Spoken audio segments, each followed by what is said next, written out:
संवेग भावना। पिंजरे से मुक्त हुआ पक्षी स्वच्छंद आकाश में उड़ान करता है, बाग में घूमता भी है, परंतु घूम घूम के फिर से मोह के कारण पिंजरे में आकर बैठ जाता है।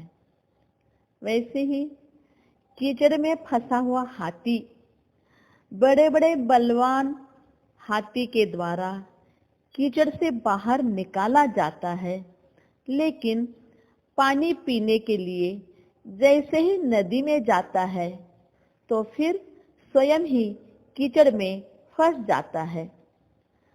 इसी प्रकार अपना आत्मा भी संसार में फंस जाता है। इसके लिए अपने चंचल मन को स्थितीकरण करके अपने आत्मा को संसार में नहीं फंसने देना चाहिए। संसार, देह तथा भोगों में जो विरक्ति भाव है वही वैराग्य है और वही संवेग भावना है। संसार के दुखों से नित्य डरते रहना चाहिए, वही संवेग भावना है। संवेग मतलब द्रव्य क्षेत्र काल पंच परावर्तन में यह जीव भटक रहा है, उससे डर लगना चाहिए।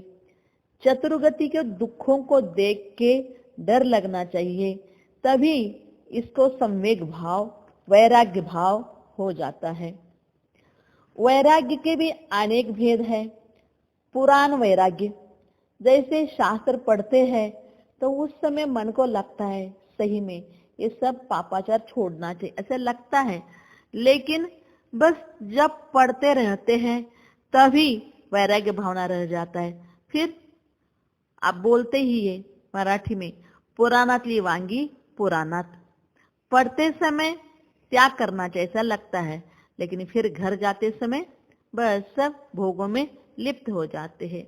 वैसे स्मशान वैराग्य बोलते हैं। कोई किसी की घटना घट गई तो लगता है अरे सबको छोड़ के तो जाना चाहिए, ऐसा उस समय स्मशान वैराग्य हो जाता है, लेकिन फिर बाद में बस फिर संसार में फंस जाते हैं।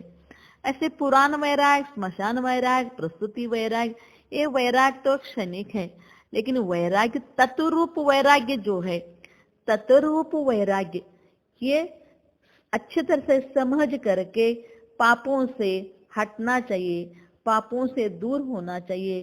पापाचार से दूर होकर ही जब संसार दुखों से डर लगता है तभी यह जीव अपने आत्म स्वरूप में आ जाता है। और इसलिए अपने आत्म स्वरूप में आने के लिए सम्यक प्रकार से अपने आत्मा के स्वरूप में सब कषायों से, पापों से विरक्त होकर अपने आत्म स्वरूप में रहना, यही क्या है? सम्यक भावना है। विचित्र जगती कर्म असे, मन चिंतीते होत नसे।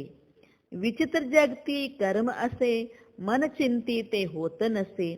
जन्मुनी येता श्री कृष्णाला, मंगल गायन गीत नसे।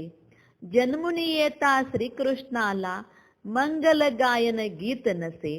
मरते समयी रडण्यासाठी, जवळ नसावे कोणी कसे, जवळ नसावे कोणी कसे।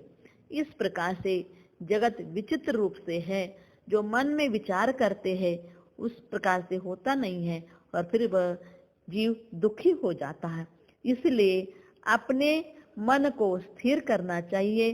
सम्यक दर्शन, सम्यक ज्ञान, सम्यक चारित्र के द्वारा, आचरण के द्वारा शांति सुख की प्राप्ति करना है, और यही सम्यक भावना है।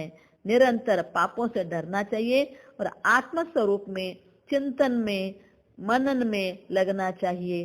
अब षोडशकर भावना है, इस षोडशकर भावना से तीर्थंकर प्रकृति का बंध हो जाता है, अपने स्वरूप में लीन होना चाहिए। बोले सम्यक भावना की जय। ओम नमः। ओम शांति।